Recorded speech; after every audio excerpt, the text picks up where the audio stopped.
ځکه چې هلته مسلمانه ښځه پرده کوي او به په برخه کې ګرځي او د هندوانو ښځې پردې نه کوي.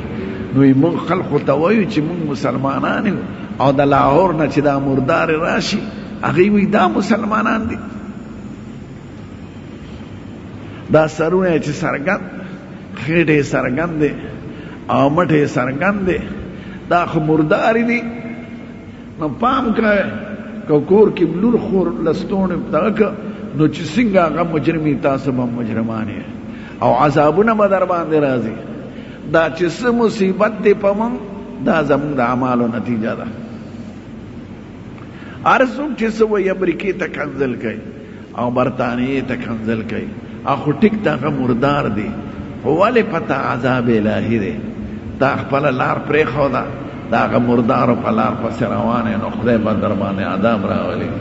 نو پام کوئ کوټ پتلون ما اچوئ ماشومانو ته ما اچوئ. هغه سکولونه مې د خنزیر نه بدي شي مردار چې کوټ پتلون یې لازمي کړی دی. هلکه خدای مردار کا غریب قوم یو طرف ته د غریبۍ او غریبۍ او ډوډۍ او ډوډۍ او غریبۍ او ډوډۍ او لیډر هم درته د آواز کې دا مردار خور لیډر او بل طرف ته کوټ پتلون باندې فخر کوي. نو کوټ پتلون باندې چې نه ویالې څومره پیسې خرج کېږي. نو د اسکول ماسترانو ته ووایه چې زناغرو تاسو ورته مضمون ښایې اردو ښایې انګریزي ښایې ټکنالوجي ښایې او کمپیوټر ښایې دا جامه م ولې بدله کړه ځکه دا د انګریزانو غلامانی.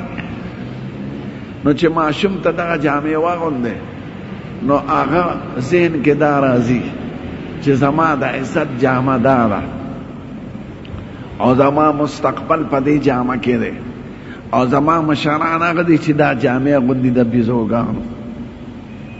زه قسم دې درته رښتیا وایم چې اوسه پورې زه د دې لکۍ په مقصد نیم پېښ شوی چې د انګریزان دا لکۍ سله ځوړند دی.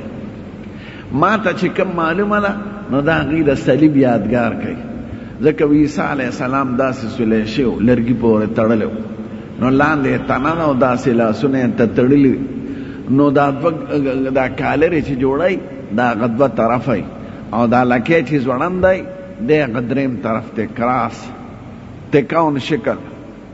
ناغي خو د مذهبي نښه ده مسلمان دی حاکم ته ووایه دی افسر ته ووایه چې دا لکۍ دې ځوړنده کړې ده دا خو نورو مال دی چې پوزه پې پاکه نه تولیه ده چې مخ پې پاک نه څه بل څه شی دی چې په سر یې کېدی دا څه شی دی. یو وړوکی هلکې ته مې وې سکول ته روان او دا لکۍ ما بچې دا لکۍ څه کې وې دې کې سړی مهذب ښکاري ځکه د سکول استاذ ورته ویلي چې اصلي جامه دقه دا مهذبه دا مهذب دی که معذب دی. دا یاد لرئ چې کوم قوم په خپله جامه فخر نه کوي په خپل خوراک فخر نه کوي په خپل تهذیب فخر نه کوي دا قوم ختمیږي.